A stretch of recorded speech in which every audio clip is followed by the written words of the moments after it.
नमस्कार दोस्तों। आज की कहानी बहुत ही मज़ेदार कहानी है। एक गांव में एक ब्राह्मण रहता था। वह पूजा पाठ कराकर किसी तरह अपने परिवार का पेट पालता था। गुजर बसर बहुत मुश्किल से होती थी। एक दिन ब्राह्मण किसी के घर पूजा कराने गया। वहाँ उसने यजमान से उसे एक बकरी प्राप्त हुआ। ब्राह्मण का घर बहुत दूर था। वह मन ही मन सोचता जा रहा था, इस बकरी को अच्छे से पाले, यह दूध देगी, उसे बेच देंगे, उससे जो पैसे आएंगे उससे घर का गुजारा बहुत अच्छे से हो जाएगा। उसी समय जंगल के रास्ते पर 3 ठग बैठे थे। उन्होंने ब्राह्मण को बकले जाते देखा तो उनके मुंह में पानी आने लगा।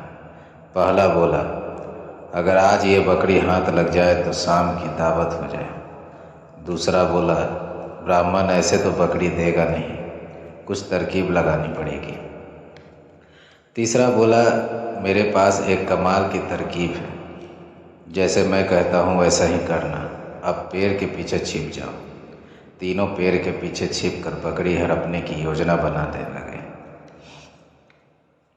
उसके बाद पहला ठग ब्राह्मण के पास जाकर कहता है, ये क्या पंडित जी, कंधे पर कुत्ता लाद कर ले जा रहे हो। यह सुनकर ब्राह्मण गुस्से से कहता है, मूर्ख, मेरे कंधे पर बकरी है, कुत्ता नहीं। अंधा है क्या तू? यह सुनकर ठग हंसने लगा। पंडित जी, आपके कंधे पर कुत्ता है, अगर किसी को पता लग गया कि एक पंडित कंधे पर कुत्ता ले जा रहा है तो कितनी बदनामी होगी। पंडित जी ने कहा, यह बकरी मुझे यजमान ने दी है, कुत्ता कैसे हो सकता है? तू अपनी आंखों का इलाज करवा। यह कहकर पंडित जी आगे बढ़ गए। पहला ठग आगे चला गया। कुछ देर बाद दूसरा ठग पंडित जी के पास आया और बोला, पंडित जी, ये गाय का बछड़ा कहाँ ले जा रहे हो? इसे कंधे पर उठाकर क्यों घूम रहे हो? पंडित जी बहुत गुस्से में उससे कहा, आज क्या सारे मूर्ख मुझसे ही टकराने हैं? ये बछड़ा नहीं, बकरी है। दूसरा ठग गुस्से में बोला, पंडित जी, लगता है गर्मी में वजन उठाने से आपका दिमाग खराब हो गया है, जो बछड़े को बकरी कह रहे हो।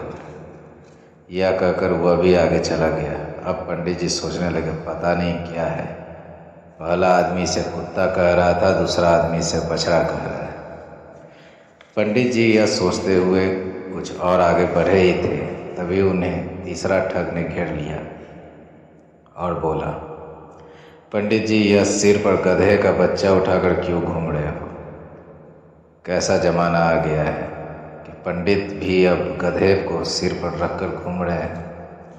यह सुनकर पंडित जी ने कहा, तुझे बकरी गधा दिखाई दे रही है, इसमें मेरी क्या गलती है?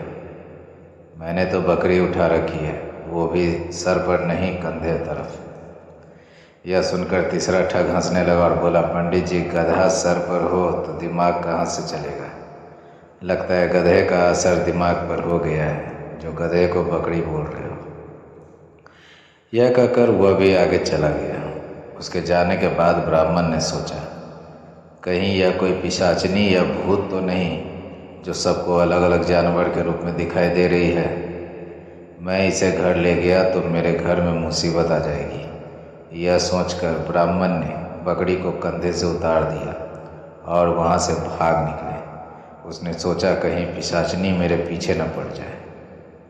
उनके जाने के बाद तीनों ठगों ने लपक कर बकरी को पकड़ा और शाम की दावत की तैयारी करने लगे। इससे क्या समझ में आता है? यही कि दूसरों की बातों में ना आए। दूसरों की बातों में आने से पहले हमारे पास क्या है उस पर ज़रूर ध्यान दें। धन्यवाद।